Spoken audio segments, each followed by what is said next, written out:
I'm Glen. I'm from Singapore. I'm a tuition teacher and I teach primary school kids English and a bit of Chinese. This is my second time in Kyrgyzstan. My first time was in 2019. I came with two other friends from Singapore, and this time in 2022 is my second time. I came to Kyrgyzstan again because I didn't get to explore much of the places, and I wanted to visit my old friends again when I met them for the first time in 2019. Yeah, so that's why I'm here again.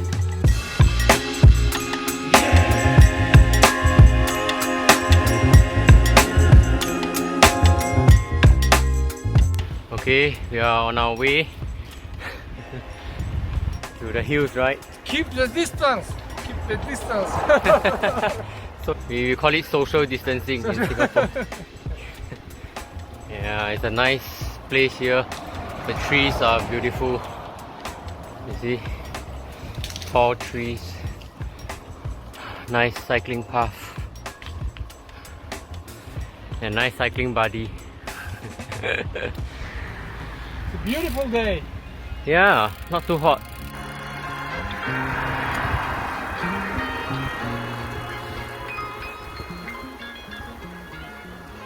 Road bike, gravel bike and mountain bike. Oh yeah, mine is a mountain bike.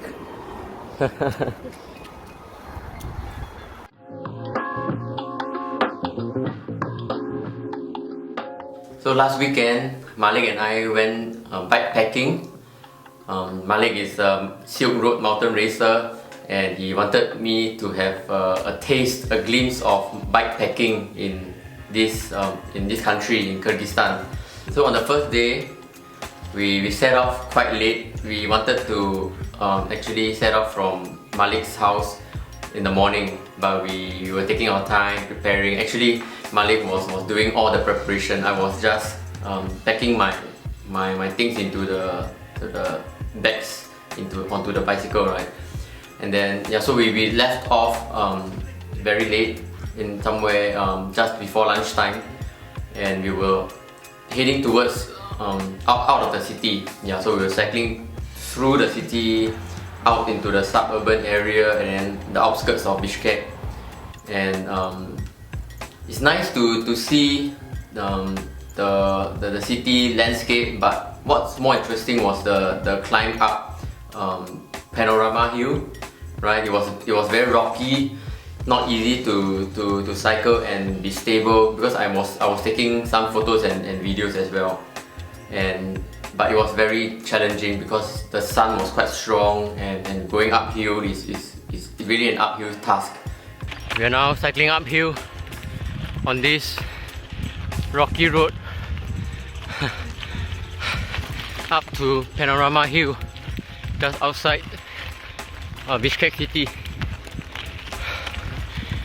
And the sun is quite hot also. I'm regretting my outerwear. I thought it would be cold. It's autumn, but it feels like summer. At least it's better than Singapore. Alright.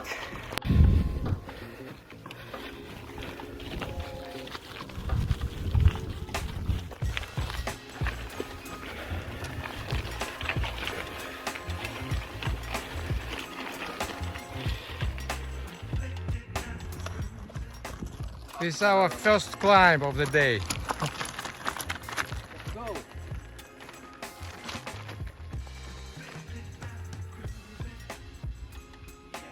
Still in high speed, going strong up the hill.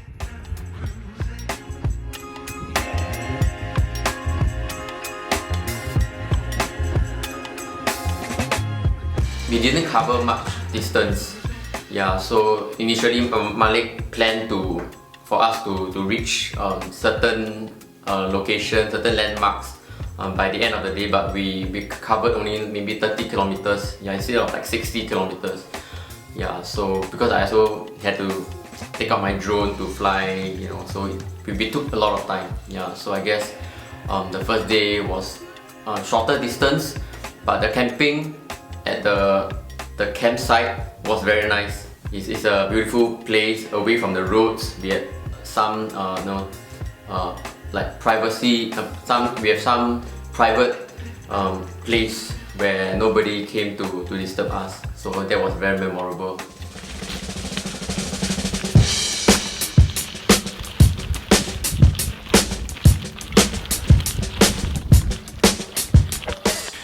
Cycling up Panorama Hill with the big Kyrgyz flag in the background. I'm half dead already, but Malik is still going strong.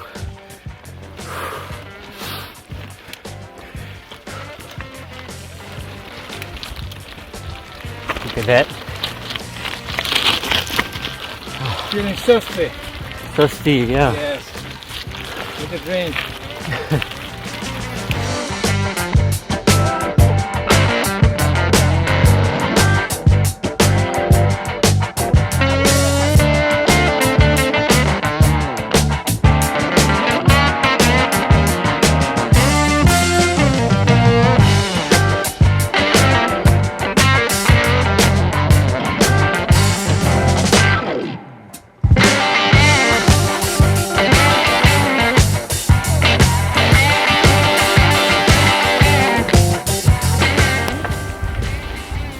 Hello.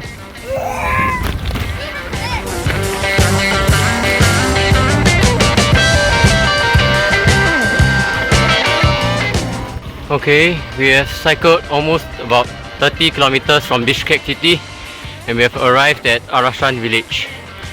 13, right? Or 30? 30. I know it feels like 13 to you, but it's 30 for me. This mountain road racer is taking it too easy, and I'm half dead already.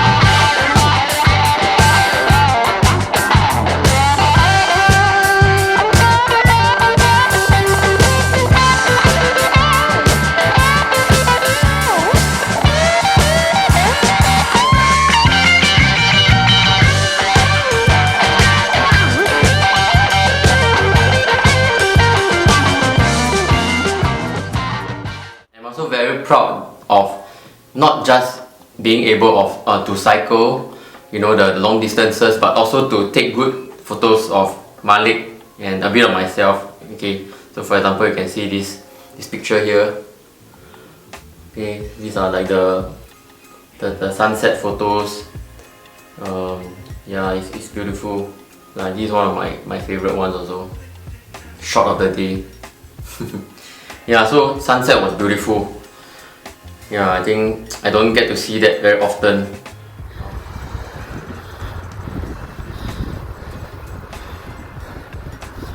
Now we're looking for a place to camp overnight.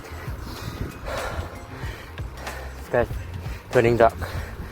And so we were looking for a nice flat area to pitch our tents.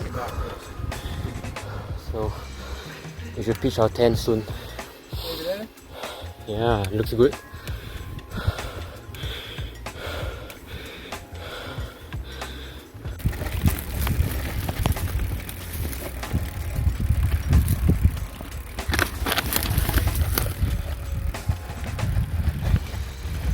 Malik was able to find one spot, and he was asking me whether that's good, and I said yes, that looks good. So we decided to turn right and go into the flat area, and then we pitched our tents there.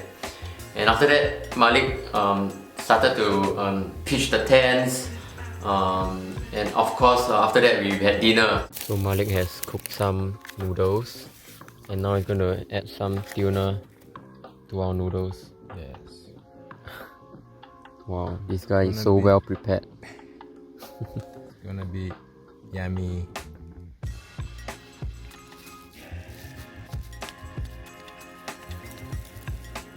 Yeah, so we had that for dinner, and we had a very leisurely kind of evening, you know, just chatting, talking about things and just relaxing. Yeah, it's a good weekend getaway, I must say. Really, I would recommend this.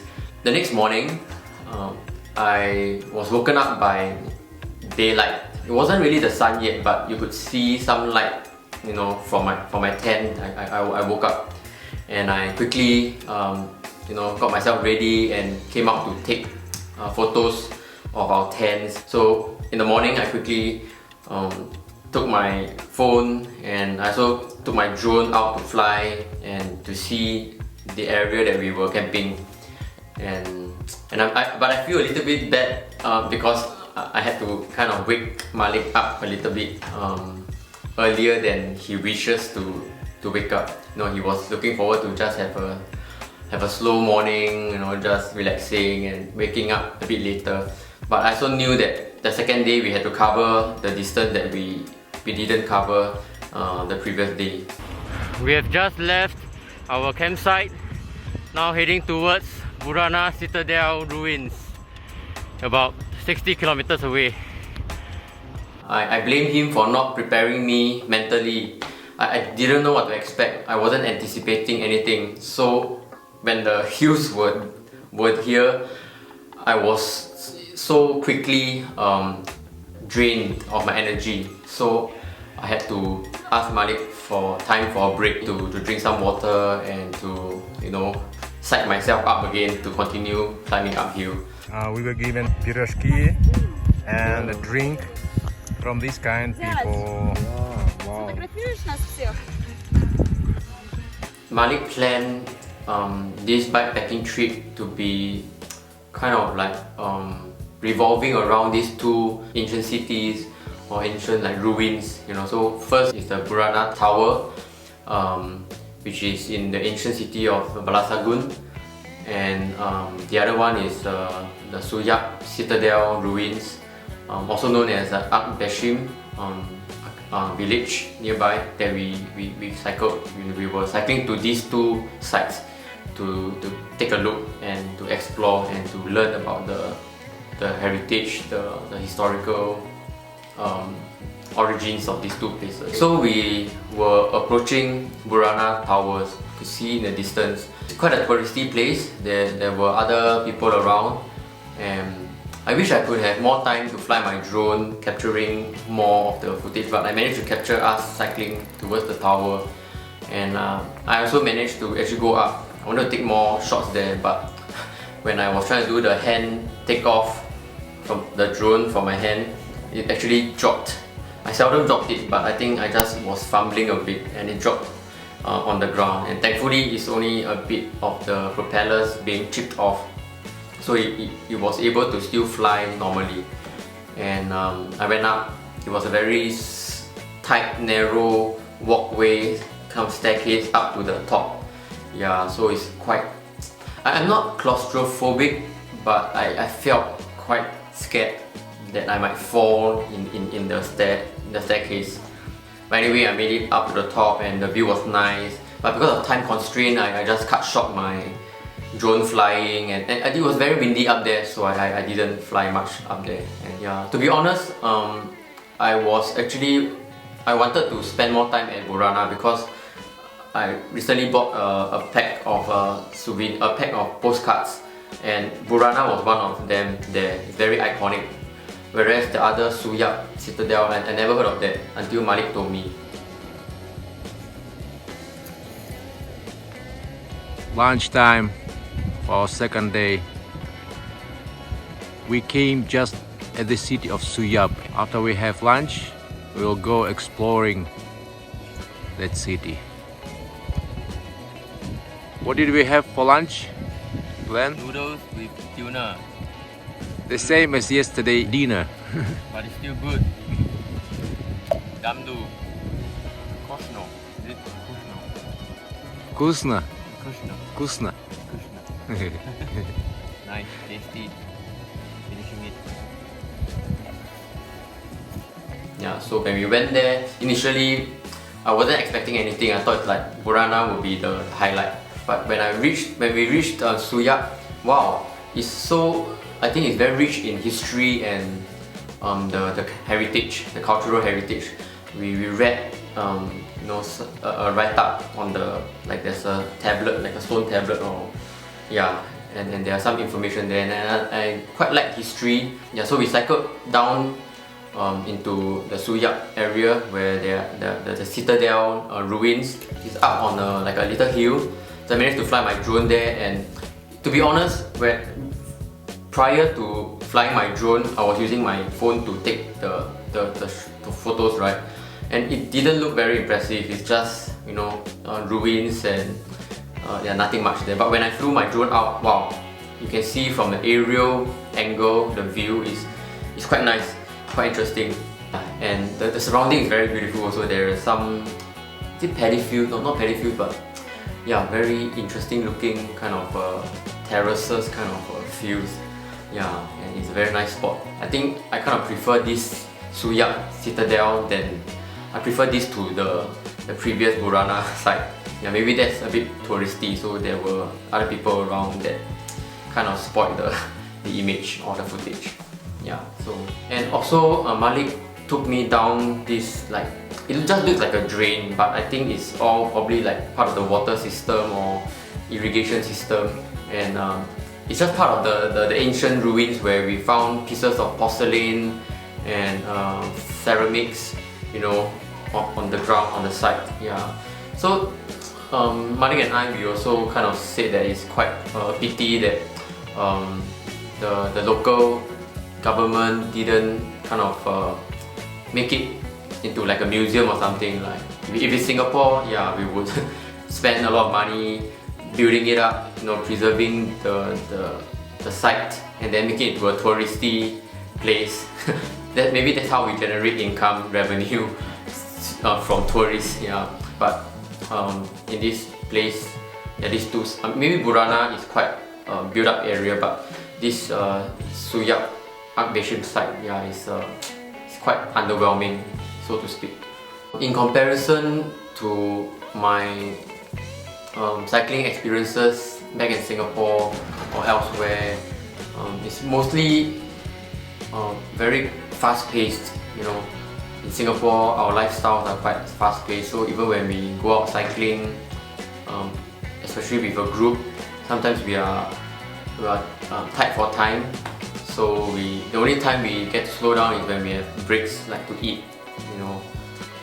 But here, in a bikepacking kind of concept, we don't really have to always rush for time. You know, we can just take short breaks, and then we get to catch up with each other, or in a bigger group, you know, catch up with one another. Like, it can be a social activity, but also it's a very meaningful, historical, cultural kind of learning experience, like a learning journey. So it's bikepacking offers that kind of opportunity. There's one more part where I had kind of a mixed feelings about bikepacking, because there was, you remember I was saying about the hills, you know, going uphill, like 3 to 4 climbs, you know, one after another, back to back. So, and there was one especially long, gradual uphill, and I was at the lowest gear, and then I was still going very slow. It was so demoralizing and discouraging that I was telling Malik, I don't want to do this anymore. Like, I think next time I'd rather be in a vehicle to drive up, to have a road trip instead of bikepacking. You know, I was having doubts about bikepacking. Yeah, but then after we had a break, you know, then we went downhill. Then there's a long, nice, you know, without the need to pedal, you know, I just cruise downhill, and so very windy, and it just makes the whole experience worth it. And I have to eat my words. I think this backpacking thing reminds me of life. You know, it's not always a downhill kind of a journey where everything is easy, where the wind is in your face. Of course, okay, in terms of biking, cycling, having headwind is not always a good thing, but you know what I mean, like when there's a breeze, having an easy life. Yeah, bikepacking is not like that. Yeah, it's there's also uphill climb, so it reminds me about life that sometimes we have to go through the difficult parts so that we can enjoy the easier parts, the very relaxing moments. Yeah, so I think bikepacking in a way it reflects that kind of life experience. Yeah, so I was telling Malik that I want to do it again, and I look forward to many more bikepacking experiences in Kyrgyzstan, and hopefully next time. Yeah, thanks to Malik, giving me this glimpse and this taste of what backpacking feels like.